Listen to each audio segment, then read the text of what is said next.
if Montreal didn't have snow, I would be living here instead of Vancouver because not only there's the best street skating in Canada by far. Montreal's a great city, easy to get around in, tons of skate spots, skate scene's amazing, a lot of street spots. Everyone's cool as hell, love the city. It's a big city with a small town vibe to it, where everyone just joins up and skates. Montréal, c'est vraiment une belle ville de skate. C'est un peu plus européen quand on se compare les autres villes comme Toronto, Vancouver. C'est vraiment un style très street. C'est East Coast, c'est rugged, c'est rough. C'est pas comme en Cali que tout est lisse, tout est clean ici, man. Quand tu skates ici, c'est rough. Fait que les gars de Montréal, c'est sick. C'est un style un peu différent d'ailleurs. I love coming here, so I'm always excited every summer when, there's an event happening or something to be able to visit the city, come and hang out for, a week or however long.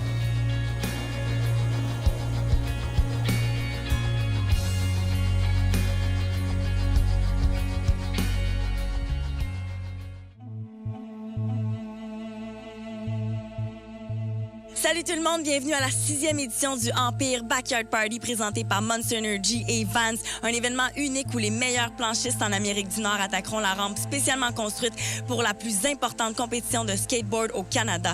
Et ça se passe ici, chez nous, au skatepark Le Taz. Here we are, 2013. It's going off in there right now. The last heat's about to go down, and the finals are going to be crazy.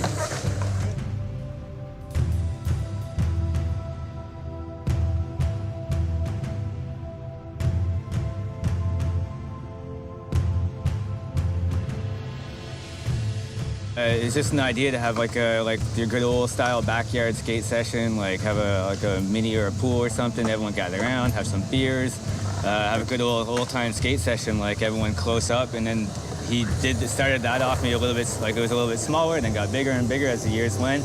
And now we got a lot of big name pros in there, and they're just murdering it out. A lot of spectators, and it's just growing and evolving. And now it's like a true backyard party.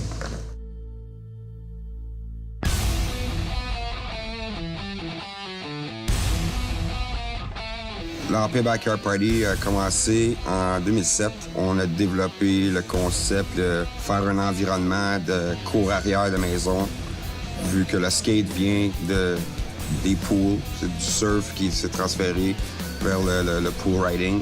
Fait que ça a fini qu'on a quand même eu du monde de l'Alberta, des gars comme Riley Bolin, on a eu petit Pat Tremblay qui commençait. Riley a fini premier, Alex Gavin, Pat Tremblay, bon line-up québécois. 2008, le mot s'était déjà passé à travers le East Coast. Il y a eu plus de monde qui sont venus. Pris de l'expansion, on a dit OK, on va y aller encore plus fou. On a eu une couple d'Américains qui sont venus. On a Riley qui est revenu. Ça a fini que Riley a fini deuxième. On a eu Nathan Lacoste de Vancouver qui a fini troisième. Puis on a un beau Américain qui est apparu, Andrew Lange qui a raflé le titre. Il est retourné à la maison, puis il a parlé du backyard, puis c'est là que le hype a commencé. 2010, c'est là que le mot s'est passé, puis on a réussi à parler avec du monde en Californie, puis les distributeurs, les compagnies, les partenaires ont vraiment embarqué dans le concept, puis on dit OK, on va commencer à vous emmener des riders. C'est là qu'on a eu des gars comme Camille Wilson, Andrew Lange, Raj qui avait emmené les gars de Ace, puis c'est là que les gros noms ont commencé à venir. Puis c'est cette année-là que Camille Wilson, comme il était un petit peu une nouvelle recrue, c'est lui qui avait gagné cette année-là, avec Leon qui était aussi une recrue des Maritimes qui était déménagé à Montréal. C'est Pat Tremblay, évidemment, que lui, c'était le nouveau kid à Montréal qui tuait les rampes. Ça, c'est notre top 3 de 2010. 2011, là, encore plus gros, Chet Thomas qui m'appelle, qui dit qu'il descend avec le Team Dark Star. Pierre-Luc qui est venu, Pierre-Luc Gagnon. Andrew Lange, les gars de Ace, encore une fois Raj qui était bien impliqué, qui était partenaire à l'époque. Kern Caples qui a donné un méga show, c'est comme la nouvelle recrue dans l'industrie, il est tout jeune. Puis on a eu aussi Kyle Berard, que lui, c'est comme un vieux de la vieille, mais qui il a pris un break pendant une couple d'années, puis là il est revenu, puis c'est comme s'il avait jamais arrêté. En 2012, c'est devenu encore plus gros. On a impliqué un peu plus de Québécois. Hugo Balek, Alexis Lacroix qui ont bien skaté. Riley Bolin qui est fini 3e. Curran Caples en 2e position. Puis cette année-là, c'est Kyle Berard, notre vétéran, si on veut, qui est revenu des morts, puis qui a vraiment détruit, puis qui a montré aux plus jeunes que hey, j'étais encore là. T'sais. Puis c'est lui qui a gagné finalement. Ce qui est intéressant cette année avec l'édition 2013 Empire Backyard Party, c'est qu'on passe vraiment d'un extrême à l'autre au niveau des riders. On a les jeunes, la relève, des gars comme Curran Caples qui est arrivé en première position en skatepark au X-Games cette année. Puis on va aussi loin que Chet Thomas, des vieux vétérans du skateboard. Tout en passant évidemment par les Québécois avec qui il faut faire attention, des gars comme J.S. Lapierre, Casey McDonald, des riders Empire qui sont solides en transition. Après la pause, on vous dévoile le tout nouveau parcours du Empire Backyard Party. Restez avec nous.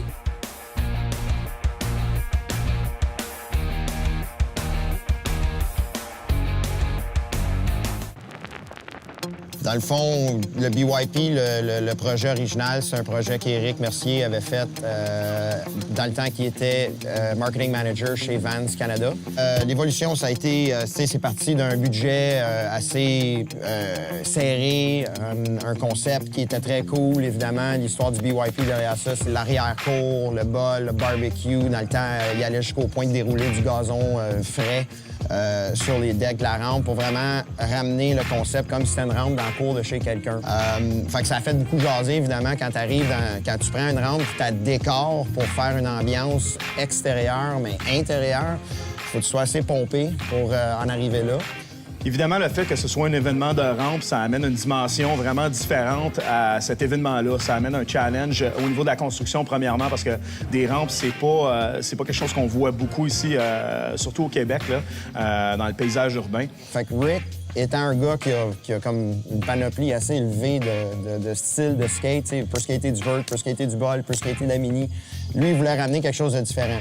Fait qu'en travaillant ça, c'est pas compliqué. Dans une cour, il n'y a jamais un street course. C'est tout le temps soit un mini ou un vert ou un bol. Fait qu'il a pris un peu un mix de tout ça, puis il a fait des rampes qui sont un peu des mix d'un bol, une mini, mélangées avec des transitions un peu plus à pic, un peu plus hautes qui vont rappeler un peu du vert. Fait que ça s'adresse à tout genre de skaters. Tu vas avoir des skaters qui vont être très tech, qui vont être capables de profiter de ça. Puis t'as des gars qui vont shredder des bols de béton, généralement, qui vont rentrer là-dedans, qui vont être capables de faire un spectacle assez incroyable.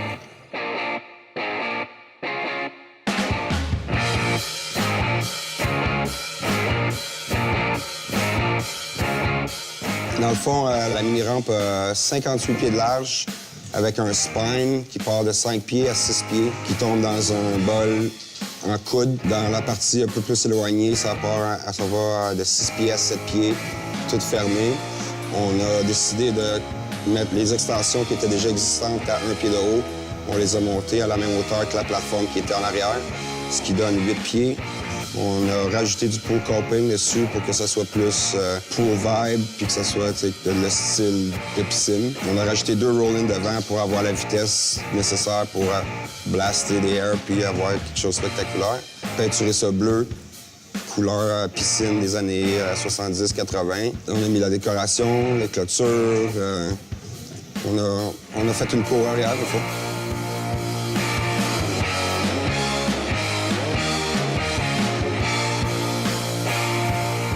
Ce que je pourrais dire avec un setup avec une poule fermée, c'est que, dans le fond, ça donne un peu plus de flow au rider, dans le fond, de faire des trucs puis de toujours garder la même vitesse et être constant puis revenir. Puis surtout avec le spine au milieu, dans le fond, c'est faire des transferts puis après ça, revenir de l'autre côté, continuer leur run puis revenir aussi sur les extensions.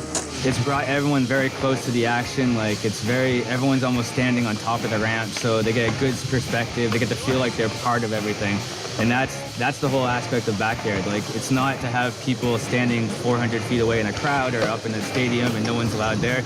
It's almost to put everybody on the ramp, feeling like they're part of it, feeling like they're standing beside a pro, like they're that dude's buddy, and it needs to feel like that, like where everyone can just sort of have a beer, chill, relax, like you feel like you're in somebody's backyard, just watching a damn good skate session go down. So it's a good concept. It's a sick contest. Question de se préparer pour la compétition principale. Les skateboarders auront la chance d'explorer le parcours à travers le Best Trick Contest, un volet des plus spectaculaires du week-end. Place à l'action. Le volet de la compétition Best Trick est souvent un des volets les plus spectaculaires de la compétition et des plus attendus de la foule par le fait même. Pourquoi? Bien évidemment parce que les riders doivent exécuter les trucs les plus difficiles et c'est là que ça devient spectaculaire.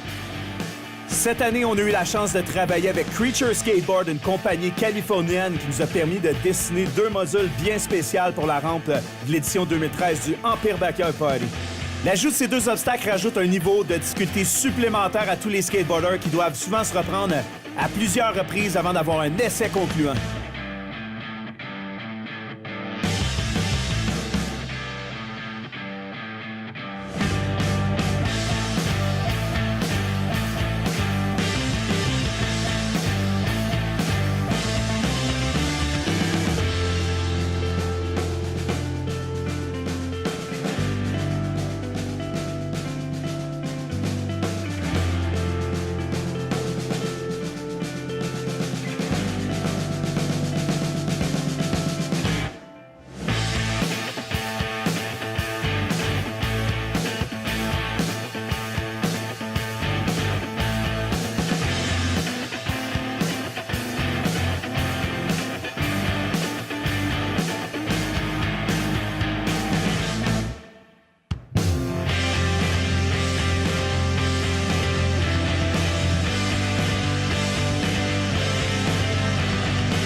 Originaire de la Californie, Taylor Bigaman nous en a mis plein la vue avec un nose grind fakie qui lui a mérité la 3e position. Après plusieurs essais, c'est le Canadien Riley Boland qui a réussi à atterrir son nose grind dans les dernières secondes de jeu au grand plaisir de la foule pour se mériter la 2e position. Mais c'est l'Américain Ben Hatchell qui a fermé la porte à tous les autres skateboarders avec plusieurs trucs. On en a sélectionné un en particulier. C'est son blunt kickflip out qui lui a mérité la 1re position. Après la pause, le moment tant attendu. Le Empire Backyard Party présenté par Monster Energy et Vans s'active au skatepark Le Taz.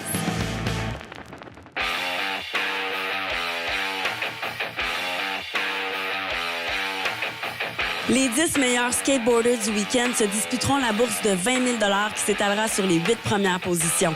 Avec une bourse aussi importante, c'est pas l'action qui va manquer au Taz pour l'édition 2013 du Empire Backyard Party.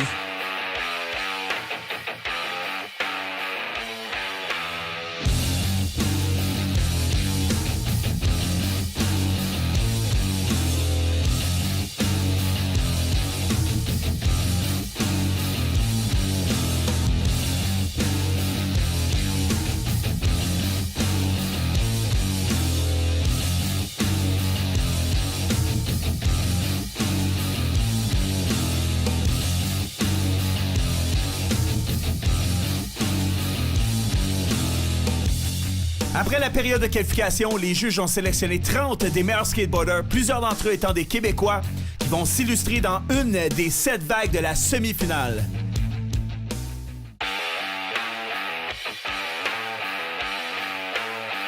Pour la première vague, on a les Québécois Julien Gagnon et Vince Baldo qui vont s'ajouter à Joey Andy, Chad Barty, le vétéran du skateboard, et Zach Ferguson qui a été explosif en période de qualification.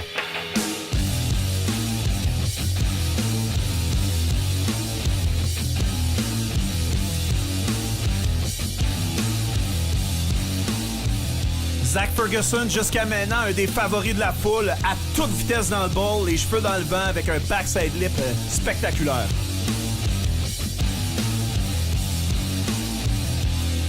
Pour la deuxième vague, on a le Québécois Gabriel Proulx qui s'ajoute à Ben Patterson, le Torontois John Cosentino et Riley Boland, un habitué du Empire Backyard Party. C'est important d'être fluide dans le bol et on peut voir que Ben Patterson a choisi vraiment ses lignes pour enfiler les trucs les uns après les autres. John Koss, skateboarder canadien qui a remporté le Element Make It Count 2013. Gab Proulx qui profite de l'extension ici avec un solide nose pick. Riley Boland, un rider qui n'est pas étranger aux transitions. Ça fait plusieurs années qu'il vient au Empire Backyard Party. Un autre vétéran du skateboard, cette fois-ci Chet Thomas, s'attaque à la 3e vague en compagnie de Ben Hatchell, Ben Nordberg et Tyson Bowerbank.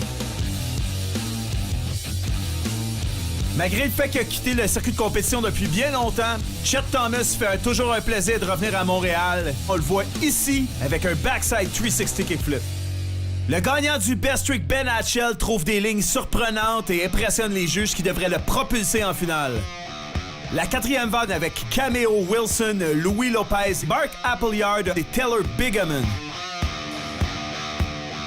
Louis Lopez, un rider de calibre international qui vient nous visiter ici à Montréal. On peut le voir ici avec un full cab, un des trucs les plus difficiles à exécuter sur l'extension.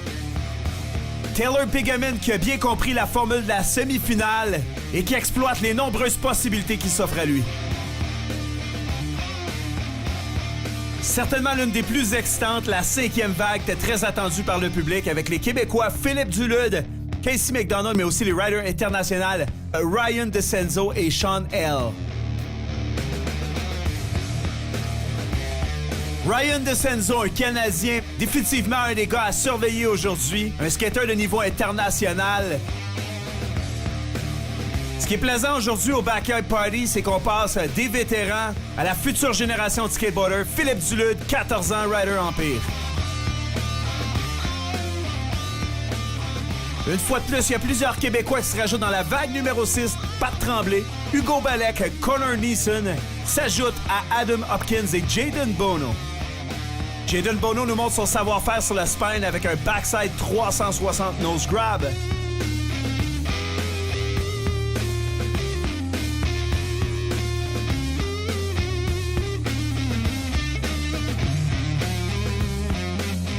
Pour la vague numéro 7, il y a beaucoup d'attentes pour Curran Caples qui va se présenter devant les Québécois Éric Bouchard, Jesse Ramirez et Léon Chapdelaine.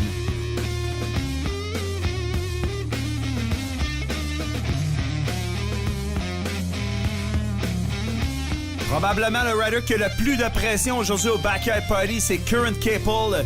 Il utilise toutes les parties de la rampe et ça risque d'être payant pour lui aujourd'hui.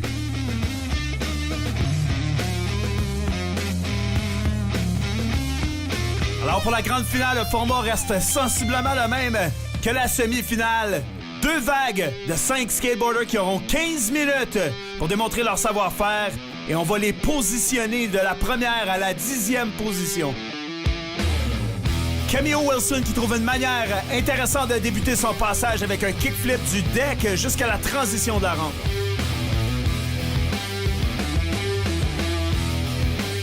Définitivement un des trucs les plus impressionnants en finale, Zach Ferguson. Ça va exécuter un nose pick pour revenir à l'intérieur de la transition. Louis Lopez allume la foule avec un frontside alley-oop suivi du backside alley-oop sur le hip. Seul Québécois à accéder à la finale, Hugo Balek exécute un finger flip to tail pour le plus grand plaisir de la foule. Le vétéran Chad Barty impressionne tout le monde avec un backside tail slide sur un obstacle complètement improvisé. Champion des X-Games, Curran Caples garde son rythme et impressionne tout le monde avec un kickflip par-dessus le tremplin. Le spécialiste des transitions Riley Boland enchaîne les trucs à une vitesse impressionnante.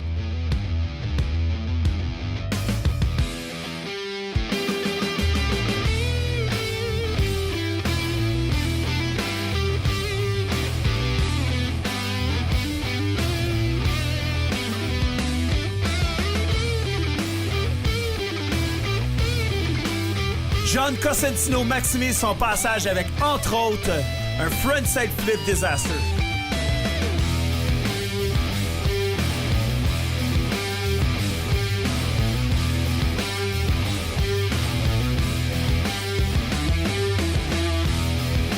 Ben Hatchell ne laisse personne indifférent avec plusieurs airs, dont quelques alley-oop et un neck twist sur l'extension.